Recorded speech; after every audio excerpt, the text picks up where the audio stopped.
खुद कभी बिहार से बाहर नहीं निकले और मोदी से टकराने का सपना देख रहे हैं नीतीश कुमार। 8 बार सीएम बन चुके हैं नीतीश कुमार। मोदी सिर्फ 4 बार सीएम बनने के बाद ही पीएम बन गए थे। बीजेपी आरजेडी को 2-2 बार दे चुके हैं धोखा। ऐसे नेता पीएम मोदी के सामने कितनी देर टिकेगा? नीतीश को नहीं पता है कि मौजूदा हालात में पीएम मोदी जैसा स्थिर पीएम चाहिए। देश को ऐसा नीतीश कुमार नहीं चाहिए जिसे जनता पलटू राम कह रही है।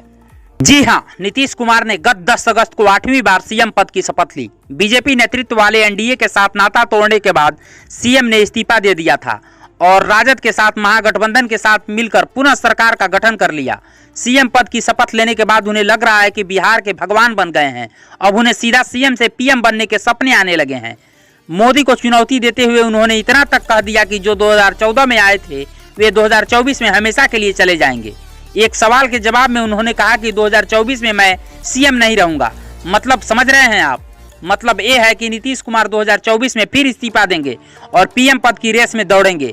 तभी वे कह रहे हैं कि मैं सीएम नहीं रहूंगा। उन्हें लग रहा है कि बिहार में पलटी मरने के बाद वे पटना से सीधे दिल्ली जाकर पीएम मोदी को चुनौती दे पाएंगे। उन्हें नहीं पता है कि मोदी सिर्फ 4 बार गुजरात के सीएम रहने के बाद पीएम बन गए थे, लेकिन नीतीश कुमार तो 8 बार बिहार के सीएम रह चुके हैं, लेकिन आज तक बिहार के बाहर नहीं निकल पाए। अब आप खुद फैसला कर लीजिए, जो आज तक बिहार से बाहर नहीं निकल पाया वो मोदी को क्या चुनौती दे पाएगा? देश को 24 घंटे काम करने वाला पीएम चाहिए, न कि पलटू राम, जो जब चाहे जनता के जनादेश का अपमान कर लोकतंत्र की हत्या कर सरकार गिरा दे और खुद सीएम बन जाए। बीजेपी से गठबंधन तोड़ना हो या आरजेडी से, नीतीश के लिए ये कोई बड़ी बात नहीं है। पिछले कई दशकों से बीजेपी के साथ नीतीश के रिश्ते बिगड़े। यूं कहे तो करीब 4 बार नीतीश का हृदय परिवर्तन हो चुका है।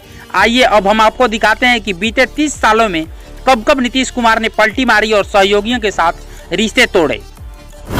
1989 में लालू से दोस्ती की और 5 साल बाद बगावती तेवर दिखाए। नीतीश और लालू कॉलेज के दिनों से एक दूसरे को जानते थे। जनता दल में अपने शुरुआती सालों में 1989 में नेता विपक्ष के तौर पर लालू के साथ समर्थन किया। मार्च 1990 में जब लालू यादव सीएम बने तो उसमें नीतीश की अहम भूमिका थी, लेकिन 1994 में नीतीश ने लालू के खिलाफ बगावत कर दी। इसकी वजह यह थी कि उन दिनों जनता दल पर लालू का नियंत्रण था। लालू का साथ छोड़कर नीतीश कुमार जॉर्ज फर्नांडिस के साथ मिलकर समता पार्टी का गठन कर लिया। 2013 में एनडीए को धोखा देकर तोड़ा रिश्ता। नीतीश और बीजेपी का 17 साल पुराना गठबंधन जून 2013 में टूटा, जब बीजेपी ने नरेंद्र मोदी को 2014 लोकसभा चुनावों के लिए पीएम पद का उम्मीदवार बनाया।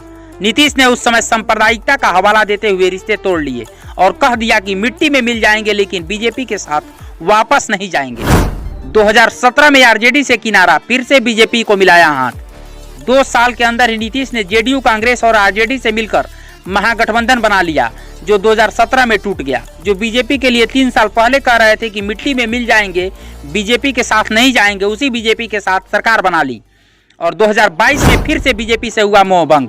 करीब 21 महीनों के बाद एक बार फिर नीतीश कुमार का हृदय परिवर्तन हो गया और 9 अगस्त को नीतीश कुमार ने एनडीए से नाता तोड़ने का ऐलान कर दिया और कुछ ही पदों में सीएम पद से इस्तीफा दे दिया।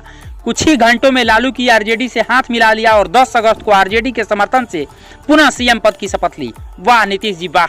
इतनी बार तो शायद गिरगिट भी अपना रंग बदलने में शर्मा जाए, जितनी सियासत में रहते हुए नीतीश कुमार ने अपना रंग बदल लिया। यही फर्क है मोदी और नीतीश में, और इसी वजह से जेडीयू के नेता आरसीपी सिंह ने तो कह दिया कि नीतीश कुमार 7 जन्म में भी पीएम नहीं बन पाएंगे। आपकी क्या राय है? कमेंट बॉक्स में जरूर बताइएगा और खबर अच्छी लगी हो तो शेयर कीजिएगा। ब्यूरो रिपोर्ट, पूर्वांचल समाचार।